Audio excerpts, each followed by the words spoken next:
আসসালামু আলাইকুম ওয়া রাহমাতুল্লাহি ওয়া বারাকাতুহু। আলহামদুলিল্লাহি নাহমাদুহু ওয়া নাস্তাঈনুহু ওয়া নুসাল্লি আলা নাবিয়িহি ওয়া হাবিবিহি মুহাম্মাদি ওয়া আলিহি ওয়া আসহাবিহি আজমাইন। সুপ্রিয় দর্শক শ্রোতা, শুরু হচ্ছে আপনাদের প্রিয় অনুষ্ঠান আলোকিত প্রতিদিন। যে যেখান থেকে দেখছেন আশা করছি ভালো আছেন, সুস্থ আছেন, নিরাপদে আছেন। মহান প্রতিপালকের কাছে আমরা এই দোয়া করছি, আল্লাহ সবখানে সবসময় আপনাদেরকে ভালো রাখুন, সুস্থ রাখুন, নিরাপদে রাখুন। দর্শক, আজ আলোকিত প্রতিদিন অনুষ্ঠানে আপনাদের পছন্দের একজন অতিথিকে আমরা আমন্ত্রণ জানিয়েছি।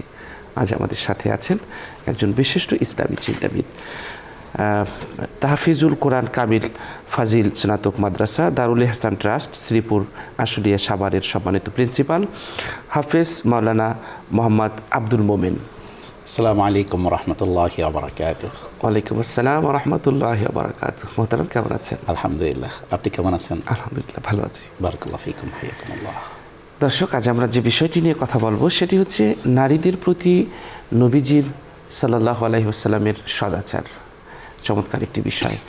আনাস রাদিয়াল্লাহু তাআলা আনহু বর্ণনা করেন, একদল নারী এবং শিশুকে বিয়ের অনুষ্ঠান থেকে আসতে দেখে রাসূল সাল্লাল্লাহু আলাইহি ওয়াসাল্লাম বলেন, তোমরা আমার কাছে সর্বাধিক প্রিয়। একথা তিনি 3 বার বলেন। ইবনে মাজা। আয়েশা রাদিয়াল্লাহু তাআলা আনহা বর্ণনা করেন, খাদিজার বোন হালা বিনতু খুয়াইলিদ একদিন মহানবী সাল্লাল্লাহু আলাইহি ওয়াসাল্লামের সঙ্গে সাক্ষাতের অনুমতি চাইলেন। তখন মহানবী সাল্লাল্লাহু আলাইহি ওয়াসাল্লাম প্রিয়তমা স্ত্রী খাদিজার অনুমতি চাওয়ার কথা মনে করে হতচকিত হয়ে পড়লেন। তো হতচকিত হয়ে পড়ার পর এটা তার খুব ভালো লাগে। তারপর বলেন, আল্লাহ, এ তো দেখছি হালা বিনতু খুয়াইলিদ। রাসূল সাল্লাল্লাহু আলাইহি ওয়াসাল্লামের যুগে নারীরা ছিলেন জ্ঞান অনুরাগী, মোত্তাকি, পর্দার বিধান পরিপূর্ণ মেনেই ব্যক্তিগত এবং সামাজিক কোনো বিষয়ে নারীরা রাসূল সাল্লাল্লাহু আলাইহি ওয়াসাল্লামকে সরাসরি জিজ্ঞেস করতেন। এসব বিষয়ে নারী সাহাবীরা সঠিক মাসালা জানার জন্য প্রশ্ন করতেন, আর রাসূলও অত্যন্ত ধৈর্যের সাথে তাদের কথা শুনতেন এবং সব প্রশ্নের উত্তর দিতেন। আনসার নারীরা কতই না উত্তম, দিনের জ্ঞান অর্জনে লজ্জা কখনো তাদের বিরত রাখতে পারে না। এই কথাটি মহানবী সাল্লাল্লাহু আলাইহি ওয়াসাল্লাম করেছেন, বলেছেন এবং নানানভাবে নারীদেরকে উৎসাহিত করেছেন। তো আমরা নারীদের যে মর্যাদা এবং সম্মান ইসলামে দিয়েছেন, এটা আমরা গভীরভাবে উপলব্ধি করা বা এ ব্যাপারে আমাদের পড়াশোনা যথেষ্ট কম আছে। আমরা যদি একটু ইসলামের দৃষ্টিতে নারীদের যে মর্যাদার আসনে রাসূল বসিয়ে গেছেন এটা যদি গভীরভাবে উপলব্ধি করি, আমরা অবাক হব। আবু সাঈদ খুদরি রাদিয়াল্লাহু তাআলা আনহু থেকে বর্ণিত, নারীরা একবার বললেন, আল্লাহর রাসূল, পুরুষরা আপনার কাছে প্রাধান্য পাচ্ছে সব সময়, তাই আমাদের জন্য পৃথক একটি দিন ঠিক করে দিন, যেদিন শুধু নারীরাই শিখতে পারবেন আপনার কাছে। তখন নবীজি সাল্লাল্লাহু আলাইহি ওয়াসাল্লাম তাদের জন্য বিশেষ একটি দিনের ওয়াদা করলেন। সেদিন তিনি তাদের সঙ্গে সাক্ষাৎ করলেন এবং তাদের বিভিন্ন বিষয়ে উপদেশ এবং নির্দেশ দিলেন। বুখারী শরীফের হাদিস। তো আমরা নারীদের যে সম্মান মর্যাদা ইসলাম দিয়েছেন এবং তাদের সাথে যে সদাচার করেছেন নবী সাল্লাল্লাহু আলাইহি ওয়াসাল্লাম, তার কিছু চিত্র আমরা আজকের এই অনুষ্ঠানে তুলে ধরার চেষ্টা করব। চলুন আমরা আলোচনা শুনছি আমাদের আজকের অতিথির কাছ থেকে। জি মোহতারাম। আলহামদুলিল্লাহি রাব্বিল আলামিন ওয়াসসালাতু ওয়াসসালামু আলা সাইয়্যিদিল মুরসালিন ওয়া আলা আলিহি ওয়া আসহাবিহি আজমাইন। ক্বালা তাআলা ওয়া আশিরুহুন্না বিল মা'রুফ ইলা আখিরিল আয়াহ। সুপ্রিয় দর্শক শ্রোতা, প্রিয় ভাই বোনেরা, যে আল্লাহ পুরুষ সৃষ্টি করেছেন সে আল্লাহ নারীদেরকে সৃষ্টি করেছেন। আল্লাহ সুবহানাহু ওয়া তাআলা নারীদের জন্য শোভনীয়, নারীদের জন্য সব দিক থেকে কল্যাণকর হবে যে বিধান, এমন বিধানই আল্লাহ তাআলা দান করেছেন। তার পক্ষ থেকে পাঠানো পয়গম্বর, তার দূত বিশ্বনবী মুহাম্মদ রাসূলুল্লাহ সাল্লাল্লাহু আলাইহি ওয়াসাল্লাম আমাদেরকে সে তালিমই দিয়েছেন। চিন্তা করুন, মানুষ এই পৃথিবীতে যদি প্রতিটি পুরুষ চিন্তা করে যে আমার চতুর্পাশে কারা থাকে, ষোলভাগে মা। মানুষ পৃথিবীতে ভূমিষ্ঠ হয়ে আমরা একজন পুরুষ মাকে দেখি। এরপরে জীবনে আমরা বোনকে দেখি, তারপরে আপনার আমার সাথে জীবন সঙ্গিনী হিসেবে আসে আমাদের স্ত্রী থাকে, আর এরপরে আমাদের কন্যা। এই চারজন, একজন পুরুষের সামনে এই চারজন ব্যক্তি নারী মনে করুন, মা, বোন, স্ত্রী এবং কন্যা। এদের প্রত্যেকের জন্য আল্লাহর নবীর সদাচার এবং এদের প্রত্যেকের প্রতি সহনশীল হওয়া, এদের প্রত্যেককে যত্ন নেওয়ার জন্য আল্লাহর নবী তাকিদ দিয়েছেন। রাসূলুল্লাহ সাল্লাল্লাহু আলাইহি ওয়াসাল্লাম যে ঘোষণা দিয়েছেন, আজ পর্যন্ত পৃথিবীর কোনো মানবাধিকার, আজকে পৃথিবীর কোনো কেউ এত বড় ঘোষণা দিতে পারে নাই। সেই ঘোষণা হলো আল জান্নাতু তাহতা আকদামিল উম্মাহাত, যে বেহেশত হলো মায়ের পায়ের নিচে। আপনি দেখুন, একজন মা, কেউ বলতে পারেন মহিলারা তো নবী হয় নাই, মহিলারা নবী হয় নাই ঠিকই, কিন্তু নবীর মা হয়েছে তারা, নবীকে জন্ম দিয়েছে তারা। এবং মায়ের পায়ের নিচে বেহেশত, এই কথাটা এত গুরুত্বের সাথে উম্মত নিয়েছে যে আপনার একজন মুহাদ্দিস তিনি ক্লাস করতে যাবেন, একটু বিলম্ব করে বেরিয়েছেন। ছাত্ররা বলে, হুজুর আমরা অনেকক্ষণ আপনার জন্য অপেক্ষা করছি, তার মানে আপনি কোথায় ছিলেন? তো তিনি হাসছেন আর বলছেন, আমি বেহেশতের বাগানে ছিলাম এতক্ষণ। ছাত্ররা বুঝে উঠতে পারছে না এই পৃথিবীতে বেহেশতের বাগান কোত্থেকে এলো। তো তিনি বললেন, আমার বৃদ্ধা মা খাটের মধ্যে শুয়েছিলেন, আমি তার পায়ের কাছে জড়সড় হয়ে শুয়েছিলাম। আমার নবী ঘোষণা করেছেন যে মায়ের পায়ের নিচে বেহেশত, আমি সেখানে একটু ঘুমিয়েছিলাম। এই জন্য যে ব্যক্তি মায়ের পায়ে চুমো দিল, কান্নামা কাব্বালা আতাবাতাল জান্নাহ, বেহেশতের চৌকাঠে চুমো দিল সেই জন্য। আর মাতা পিতার ব্যাপারটি আমাদের সমাজ ওইভাবে নিতে পারে না যেইভাবে নেওয়া উচিত। মাতা পিতা হলো বেহেশতের দুটি ফুল। মেধাবী যে ছেলে মেয়ে তারা এই ফুল দুটি যত্ন করে, তারা নিজের দুনিয়ারও বাচ্চা হয়, আখিরাতেরও বাচ্চা হয়। এইখানে কোনো মাতব্বরি চলবে না, এইখানে নিজেকে বড় মনে করা চলবে না। মা অশিক্ষিত হতে পারে গ্রামের, তুমি পিএইচডি করেছো, তুমি দেশের শ্রেষ্ঠ বিশ্ববিদ্যালয়ের ভিসি হয়েছো, অধ্যাপক হয়েছো, অথবা বিজ্ঞানী হয়েছিল, জগৎ বিখ্যাত ব্যক্তি হয়েছো, কিন্তু মনে করতে হবে ওই মা হচ্ছে তোমার সবচেয়ে সম্মানের পাত্র। এই জন্য হযরত মুহাম্মদ ইবনে সিরিন এই উম্মতের সবচেয়ে বড় স্বপ্নের ব্যাখ্যাকার। মুহাম্মদ ইবনে সিরিন ফিসফিস করে কথা বলছেন। একজন আলেম তার বাড়িতে এসে তার ছেলেকে জিজ্ঞাসা করছে, আচ্ছা তোমার বাবা কি অসুস্থ নাকি? আমি জগতে কথা প্রশ্ন করছি, উনি ফিসফিস করে উত্তর দিচ্ছেন। বলছে, না, আজকে আমার দাদি আমাদের বাড়িতে বেড়াতে এসেছেন। দাদি আর এক জায়গায় থাকেন। তো আমার দাদি যখন আমাদের বাড়ি থাকেন, তো কোরআন শরীফের কথা, ওয়াকুল্লাহুমা কাওলান কারীমা, সম্মানসূচক কথা বলতে হবে। ওয়ালা তানহারহুমা, তাদেরকে ধমক দেওয়া যাবে না, তাদের আওয়াজের চেয়ে আওয়াজ উচ্চকিত না হয়। এই জন্য আমার বাবা কখনো দাদি বাড়িতে থাকলে জোরে কথা বলেন না, ফিস করে কথা বলেন। দাদি যদি আবার তার বাড়িতে চলে যান, তখন আবার আব্বা কথা বলবেন স্বাভাবিকভাবে। এই উম্মতের এত বড় স্বপ্নের ব্যাখ্যাকার হয়েছিলেন মুহাম্মদ ইবনে সিরিন। ইমাম মালিক রহমতুল্লাহ আলাইহি স্বপ্নে দেখলে মুহাম্মদ ইবনে সিরিনের কাছে স্বপ্নে তাহবির জিজ্ঞাসা করত। এত বড় ব্যক্তিত্ব হয়েছেন কেন? মায়ের যত্নের কারণে। আপনি ওয়াইস করে নিয়ে বড় হয়েছে কেন? সাহাবিয়াতের এই মাকাম তিনি নেন নাই মায়ের খেদমতের জন্য। আল্লাহ নবী একদিন সাহাবা ইকরামকে বললেন, এই তোমাদের সাথে হয়তো ওয়াইস কোরআনের দেখা হবে, দেখা হলে বলবে যে তোমাদের যে দেখা হবে সে বলবে যে তোমার জন্য সে যেন ইস্তেগফার করে। ওমর ইবনুল খাত্তাবের গভীর দিলে এই কথাটা ঢুকে গেছে। উনি আরাফার ময়দানে খুঁজতেছেন, দেখো তো ইয়ামানের কোনো লোকজন আছে কিনা। সব লোকজন সে খলিফার সাথে দেখা করে। জিজ্ঞাসা করলেন, আচ্ছা এমন কি কোনো ব্যক্তি আছে ইয়ামান থেকে হজ করতে আসছে, আমার সাথে দেখা করে নাই? বলছে, না তেমন কেউ নাই। বলছে, তাহলে চলো আমি নিজে যাব, তোমাদের শিবির কোথায়? খুঁজতে খুঁজতে দেখলেন উটের পাশে চুপচাপ এক লোক বসে আছে। জিজ্ঞাসা করলেন, মাসমুক, তোমার নাম কি? বলছে, ওয়াইস। বাড়ি কোথায়? ইয়ামানের কারণে। তোমার শরীরে একটা সাদা দাগ ছিল, এরকম ব্যক্তি তুমি? সব আল্লাহ নবীর কথায় মিলে গেছে। তখন ওমর ইবনুল খাত্তাব, দ্বিতীয় সাহাবী যিনি এই উম্মতের, তিনি বললেন, আপনি একটু আমার জন্য ইস্তেগফার করুন আল্লাহর কাছে। তখন ওয়াইস কুরানি ওমর ইবনুল খাত্তাবের জন্য দোয়া করলেন, ইস্তেগফার করলেন। তখন বললেন, আপনি হজ করে কোথায় যাবেন? বলছে, আমি কুফায় যাব। বলছে, আমি কুফার শাসককে লিখে দেয়, গভর্নরকে লিখে দেয়, আপনার প্রতি যত্ন নেবে। বলছে, না, দানি আকুন ফি কুবারিন নাস, সাধারণ মানুষের ভিড়ে আমি চলতে চাই, আমাকে দুনিয়া চিনুক আমি চাই না। ওমর, কাউকে কিছু বলবেন না আপনি। এই ওয়াইস কোরআনি এত বড় হয়েছে, আল্লাহর নবীর দ্বিতীয় সাহাবী তার কাছে আল্লাহর কাছে ইস্তেগফার করার জন্য বলতেছেন। কত বড় বিষয়! মায়ের খেদমতের জন্য। বাইজিদ বোস্তামি বড় হয়েছে মায়ের খেদমতের জন্য। আজকে আমরা দুনিয়ায় যারা বড় কিছু স্বাক্ষর রাখতেছে, দেখা যাবে ওই মায়ের যত্ন করেছে যারা, বাবার যত্ন যারা করেছে, আল্লাহ পাক তাদেরকে উঠিয়েছেন। তাহলে ইসলাম মাকে এত কদর দিয়েছে, বলা হয়েছে যে আল জান্নাতু তাহতা আকদামিল উম্মাহাত। এদিকে প্রখ্যাত যে হাদিসটি মিশকাত শরীফে আছে, বহু সিয়াসতের কিতাবে আছে। এক সাহাবী প্রশ্ন করলেন, মান আহাক্কু বিহুসনি সাহাবতি, আমার সবচেয়ে ভালো ব্যবহার পাওয়ার যোগ্য কে ইয়া রাসূলুল্লাহ? আল্লাহ নবী বললেন, উম্মুকা, তোমার মা। দ্বিতীয়বার জিজ্ঞেস করলেন, সুম্মা মান, অতঃপর কে? উম্মুকা, তোমার মা, তৃতীয়বার তোমার মা, চতুর্থবার আবুকা বললেন। হাদিসের ব্যাখ্যাকাররা বলছেন যে বাবার চেয়েও 3 গুণ বেশি অধিকার মায়ের এজন্য বেশি। আর যারা বুঝে না ইসলামের এই কথাগুলো, তারা বলে ইসলাম নারীদেরকে কিছু দেয় নাই। আরে ফার্স্ট প্রাইজ দিয়েছে মাকে, সেকেন্ড প্রাইজ মাকে, থার্ড প্রাইজ মাকে, সান্ত্বনা পুরস্কার বাবার, তারপরেও ইসলাম বলে নারীকে কিছু দেয় নাই। কোরআন শরীফে নারীদের জন্য একটা স্বতন্ত্র সূরা আছে, সূরাতুন নিসা, সূরাতুর রিজাল নামে কোনো সূরা নাই, পুরুষের সূরা নাই। এবং সন্তান দেওয়ার ব্যাপারে আল্লাহর পাকের যে কথা, সেটা হলো ইয়াহাবু লিমান ইয়াশাউ ইনাথা, যাকে ইচ্ছা আল্লাহ কন্যা সন্তান দান করেন, ওয়া ইয়াহাবু লিমান ইয়াশাউ যুকুর, যাকে ইচ্ছা পুত্র সন্তান দান করেন, আও ইউযাওয়িজুহুম যুকরানা ওয়া ইনাথা, যাকে ইচ্ছা পুত্র সন্তান ও উভয় দান করেন, ওয়া ইয়াজআলু মান ইয়াশাউ আকীমা, যাকে ইচ্ছা বন্ধা বানিয়ে নেন।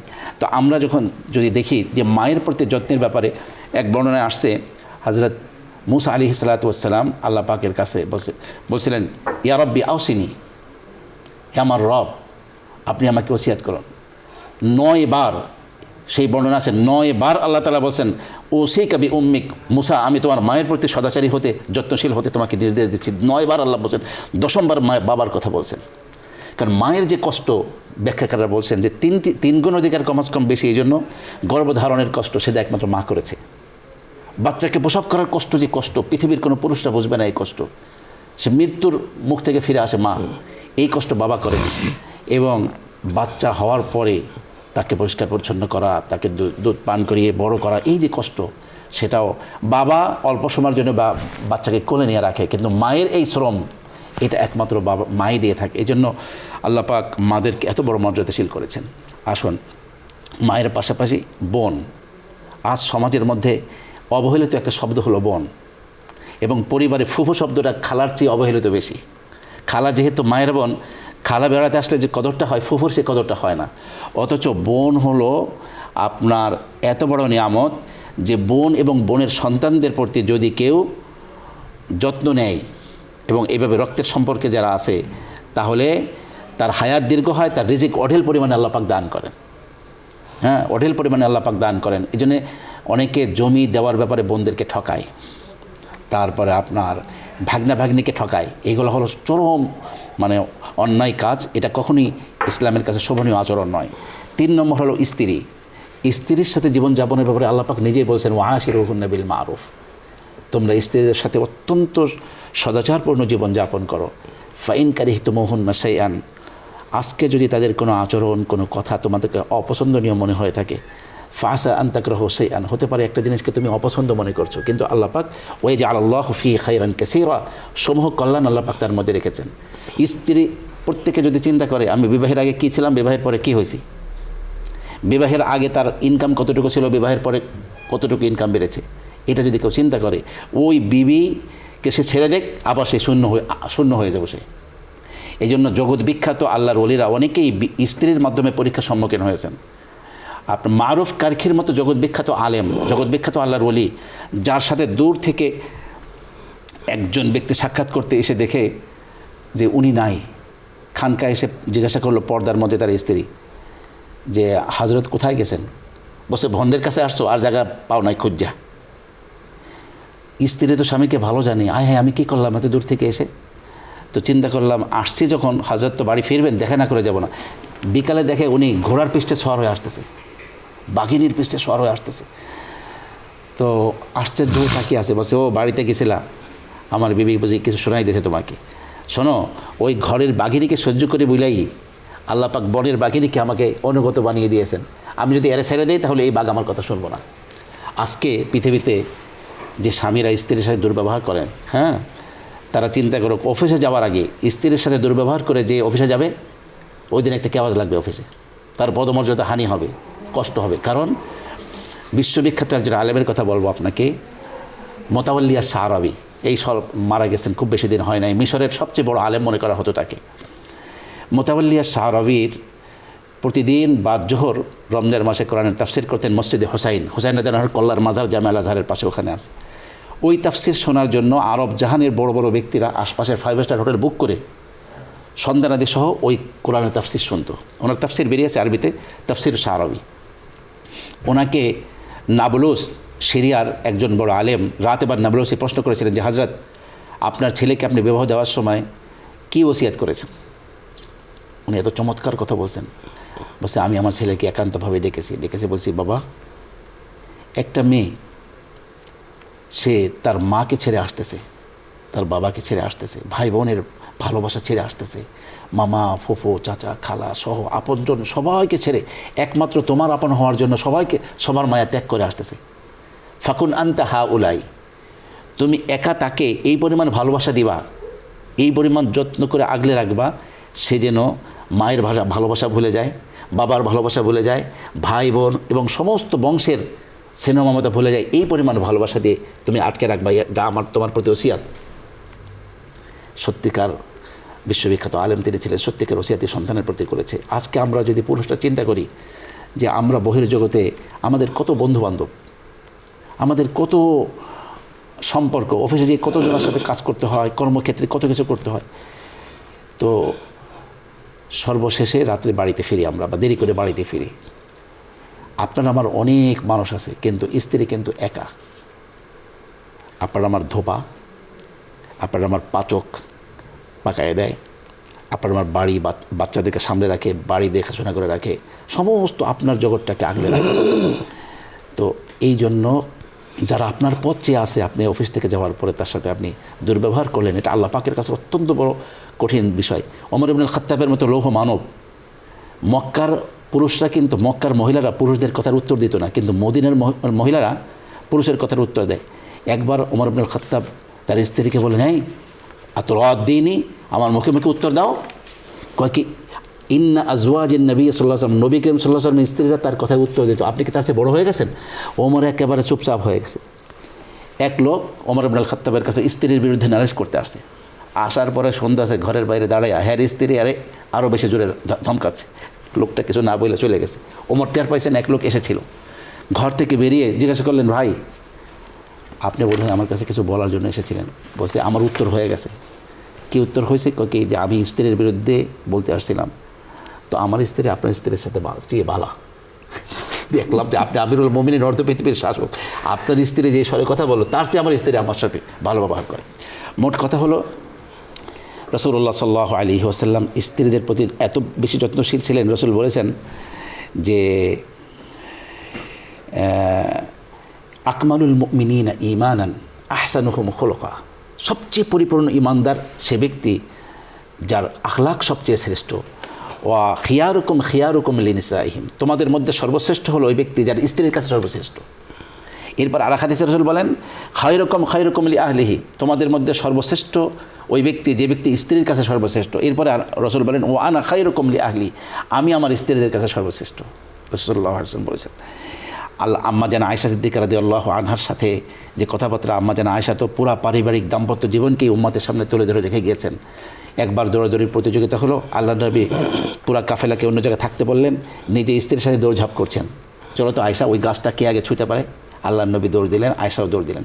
আয়েশা বলেন যে আমার তখন গায়ে গোশত কম ছিল, চিকন ছিলাম, অল্প বয়সী মেয়ে, দৌড় দিয়ে আল্লাহ নবীর চেয়ে আগে হয়ে আমি ফার্স্ট হয়ে গেলাম।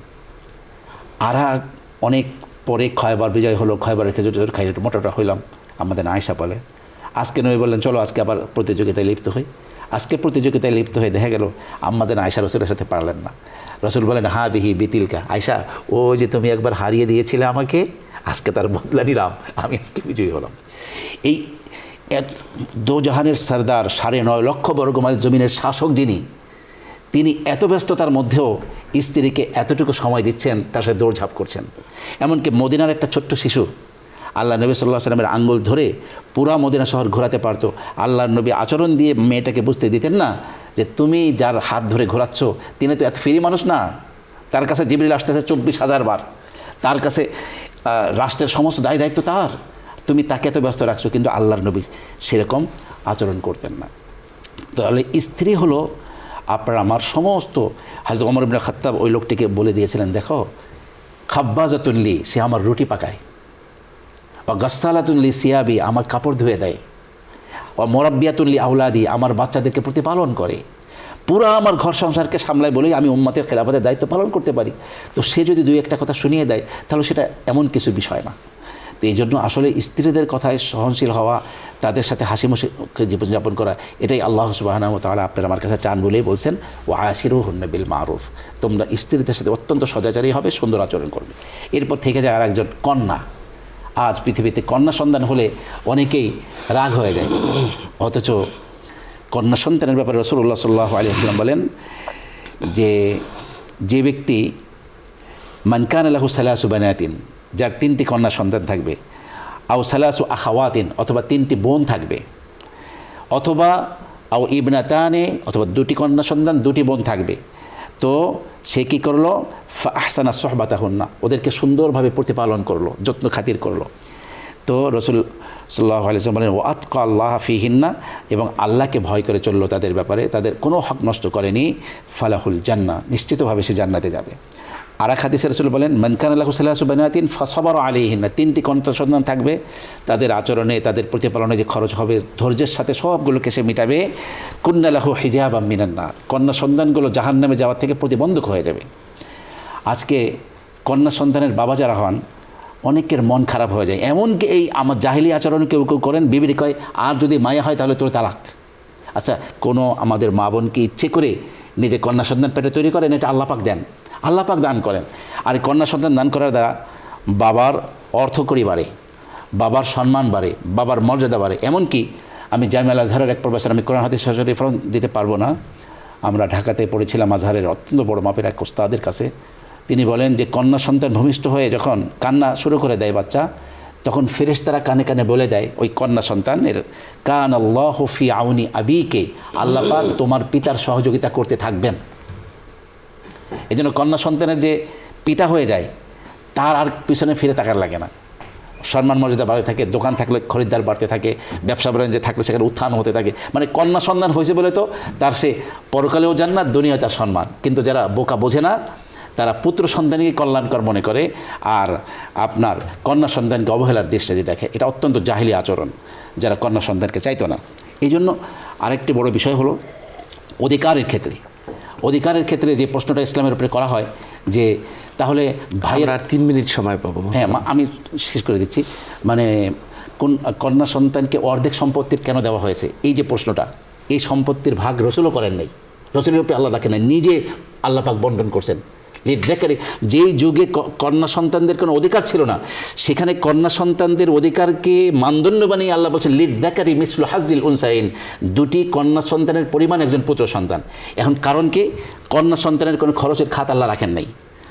জন্ম হওয়ার পর থেকে মানে বিবাহ পর্যন্ত সব দায়িত্ব হলো বাবার, বিবাহের পরে সব দায়িত্ব হলো স্বামীর, স্বামী মারা গেছে ছেলের, ছেলে পেলে ওনার নাতিপতি আছে এদের, তার মানে তার জীবনে কোনো খরচ নাই, কিন্তু খালি ইনকাম তার, বাবার সম্পত্তির অর্ধেক, আবার বিশাল অঙ্কের মোহর, আবার ছেলে হাত খরচ দেয়, মা তোমার এটা হাত খরচ, 4-5টা সন্তান, যার কোনো খরচ নাই, তার শুধু সোর্স অফ ইনকাম বেড়ে গিয়েছে।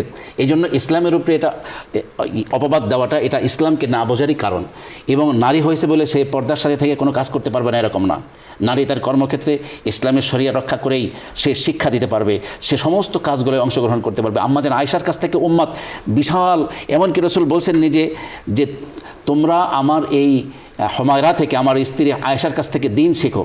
আম্মা জান আয়েশা পর্দার মধ্যে থেকেই সমস্ত মুহাদ্দিসদেরকে হাদিসগুলো বর্ণনা করেছেন, যে হাদিস কেউ জানতো না, দাম্পত্য জীবন সম্বলিত হাদিস সব আম্মা জান আয়েশা থেকে আমরা পেয়েছি। তার মানে হলো শরঈ বিধান, শরঈ হিজাব রক্ষা করে নারীরা তাদের কর্মক্ষেত্রে তারা সমস্ত কাজগুলো করতে পারবে। নারীরা ডাক্তার হতে পারবে, ইঞ্জিনিয়ার হতে পারবে। আচ্ছা, একজন যদি নারী ডাক্তার না হয়, তাহলে যদি নারীর চিকিৎসা করার প্রয়োজন হয়, পর্দানিশিনী একটা মেয়ে লজ্জায় অনেক কথা বলতে পারে না, কিন্তু একজন নারী হয়ে আরেকজন নারীকে বলতে পারে। তার জন্য শিক্ষার জগৎকে রুদ্ধ করে না ইসলাম। যারা ইসলাম বোঝে না তারা হয়তো বলতে পারে না, নারীদেরকে সর্বোচ্চ শিক্ষা গ্রহণ করার অধিকার রয়েছে। আলহামদুলিল্লাহ, আমাদের বাংলাদেশেও বহু মেয়েরা হাফেজা, আলেমা হওয়ার পাশাপাশি ডাক্তার, ইঞ্জিনিয়ার হয়ে যাচ্ছে। এটা অত্যন্ত সুন্দর বিষয়। আল্লাহ সুবহানাহু ওয়া তাআলা আমাদেরকে সবাইকে নারী যে ইসলাম বিশাল অধিকার দিয়েছে, ইসলাম অধিকার দিয়েছে, রাসূল অধিকার দিয়েছেন, সেগুলো বুঝে ইসলামী অনুশাসন মিলেই আমাদের জীবনযাপন করার তৌফিক আল্লাহ পাক দান করুন। আমিন আমিন। চমৎকার আলোচনা করেছেন, আল্লাহ আপনাকে জাযা খায়ের দান করুন। দর্শক, আনাস ইবনে মালিক রাদিয়াল্লাহু তাআলা আনহু থেকে বর্ণিত, খায়বার অভিযানের পর বনু নজিরের সর্দার কন্যা সাফিয়া বিনতু হুয়াইকে দিহিয়ার হাতে সমর্পণ করা হয়। এক ব্যক্তি বললেন, সে তো আপনার যোগ্য, তাকে কেন দিহিয়ার হাতে তুলে দিলেন? রাসূল সাল্লাল্লাহু আলাইহি ওয়াসাল্লাম এ কথার প্রেক্ষিতে তাকে স্বাধীন করে দেন এবং পরে বিয়ে করেন। বুখারী শরীফের হাদিস। আমরা রাসূল সাল্লাল্লাহু আলাইহি ওয়াসাল্লাম যে আচরণ করেছেন, সদাচার করেছেন নারীদের সাথে, এটা আসলে বলে শেষ করার নয়। হাসান রাদিয়াল্লাহু তাআলা আনহু থেকে বর্ণিত, একবার এক বৃদ্ধা নবী সাল্লাল্লাহু আলাইহি ওয়াসাল্লামের কাছে এসে বললেন, আল্লাহর রাসূল, আল্লাহর কাছে দোয়া করুন আমি যেন জান্নাতে প্রবেশ করতে পারি। নবীজি বললেন, মা, কোনো বুড়ো মানুষ জান্নাতে প্রবেশ করবে না। বর্ণনাকারী বলেন, নবীজি সাল্লাল্লাহু আলাইহি ওয়াসাল্লাম এর জবাব শুনে বৃদ্ধা কাঁদতে কাঁদতে চলে গেলেন। তখন বিশ্বনবী তাকে বললেন যে তাকে বলে দাও, তুমি বুড়ো অবস্থায় জান্নাতে প্রবেশ করবে না কেউ, কারণ আল্লাহ বলেছেন আমি তাদেরকে বিশেষভাবে সৃষ্টি করেছি আর তাদেরকে করেছি কুমারী। অর্থাৎ ওখানে জান্নাতে কুমারী করেই আল্লাহ তাআলা জান্নাতে কুমারী করে দেবেন সবাইকে, নারীদেরকে। তো আমরা আজকের যে আলোচনা করলাম, আল্লাহ তাআলা আমাদের এই আলোচনা আমল করার তৌফিক দান করুন। দর্শক, অনুষ্ঠানের এই পর্যায়ে আমরা একটি মোনাজাত করব, আপনারাও চাইলে আমাদের সাথে মোনাজাতে শরীক হতে পারবেন। আল্লাহুম্মা সাল্লি আলা সাইয়্যিদিনা ওয়া নাবিয়িনা ওয়া শাফিয়িনা ওয়া হাবিবিনা ওয়া মাওলানা মুহাম্মদ সাল্লাল্লাহু আলাইহি ওয়া আলা আলিহি ওয়া আসহাবিহি ওয়া বারাকা ওয়া সাল্লাম। আল্লাহুম্মা আমিন। ربنا ظلمنا أنفسنا وإن لم تغفر لنا وترحمنا لنكونن من الخاسرين اللهم آمين। রব্বুল আলামিন, জীবনে অনেক গুনাহ করেছি, অনেক অন্যায় করেছি, ভুল করেছি, জেনে করেছি, না জেনে করেছি, আধারে করেছি, আলোতে করেছি, গোপনে করেছি, প্রকাশ্যে করেছি, যত ভুল অন্যায় পাপ করেছি আল্লাহ, সমস্ত গুনার উপরে আপনার ক্ষমার কলম দিয়ে একটু দাগ বসিয়ে দিন। রব্বুল আলামিন, আপনি ছাড়া কে আছে, কার কাছে যাব? মনে হয় পাপের পাহাড় ঠেলে আপনার আপন হতে পারবো না। আমার মনে পড়ে যায়, বান্দা যতই অপরাধ করুক আল্লাহ তো বান্দাকে ভুলে যায় না। আবার আশা নিয়ে দৌড়াতে থাকি আপনার দরজায়।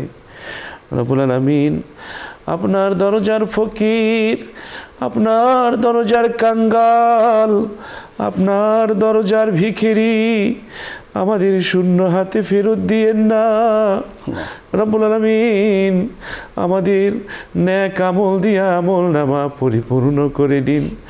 গুনাহমুক্ত জীবনকে আপনি অতীত জীবনের গুনাহ মুছে পরিষ্কার করে দিন, ক্ষমা করে দিন। আল্লাহ তাআলা স্থায়ীভাবে জান্নাতে একটু থাকার বন্দোবস্ত করে দিন। জাহান্নাম আমাদের জন্য আপনি হারাম করে দিন।